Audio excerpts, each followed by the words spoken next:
व्यवस्था विवरण अध्याय 1 वचन 1 से 18 तक। होरेब से प्रस्थान की आज्ञा। जो बातें मूसा ने यरदन के पार जंगल में अर्थात सूप के सामने के अराबा में और पारान और तोपेल के बीच और लाबान हसेरोत और दिजाहाब में सारे इज़राइलियों से कही वे ये है।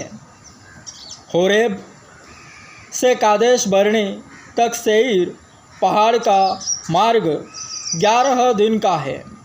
40वें वर्ष के 11वें महीने के पहले दिन को जो कुछ यहोवा ने मूसा को इज़राइलियों से कहने की आज्ञा दी है, उसके अनुसार मूसा उनसे ये बातें कहने लगा।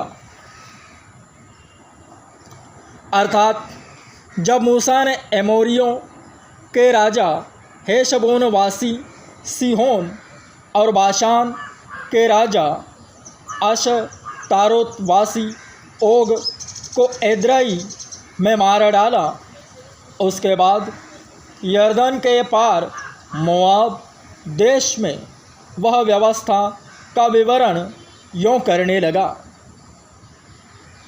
हमारे परमेश्वर यहोवा ने होरेब के पास हमसे कहा, तुम लोगों को इस पहाड़ के पास रहते हुए बहुत दिन हो गए हैं, इसलिए अब यहाँ से कूच करो और एमोरियों के पहाड़ी देश को, और क्या अराबा में, क्या पहाड़ों में, क्या नीचे के देश में, क्या दक्षिण देश में, क्या समुद्र के किनारे जितने लोग एमोरियों के पास रहते हैं उनके देश को, अर्थात लबानोन पर्वत तक और परात नामक महानाग तक रहने वाले कनानियों के देश को चले जाओ। सुनो, मैं उस देश को तुम्हारे सामने किए देता हूँ, जिस देश के विषय यहोवा ने अब्राहम, इसहाक और याकूब तुम्हारे पितरों से शपथ खाकर कहा था कि मैं इसे तुम्हें और तुम्हारे बाद तुम्हारे वंश को दूंगा। उसको अब जाकर अपने अधिकार में कर लो।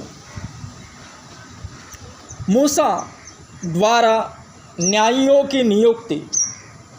फिर उसी समय मैंने तुमसे कहा, मैं तुम्हारा भार अकेले नहीं उठा सकता, क्योंकि तुम्हारे परमेश्वर यहोवा ने तुमको यहाँ तक बढ़ाया है कि तुम गिनती में आज आकाश के तारों के समान हो गए हो।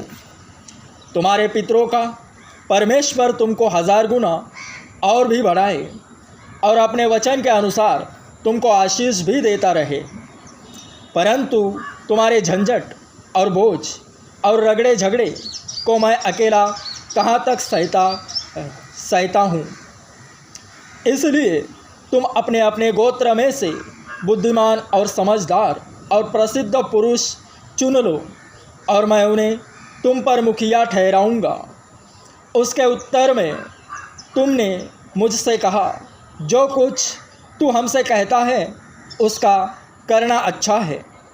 इसलिए मैं तुम्हारे गोत्रों में कुछ पुरुषों को जो बुद्धिमान और प्रसिद्ध पुरुष थे चुनकर तुम पर मुखिया नियुक्त किया, अर्थात 1000-1000, 100-100, 50-50 और 10-10 के ऊपर प्रधान और तुम्हारे गोत्रों के सरदार भी नियुक्त किए।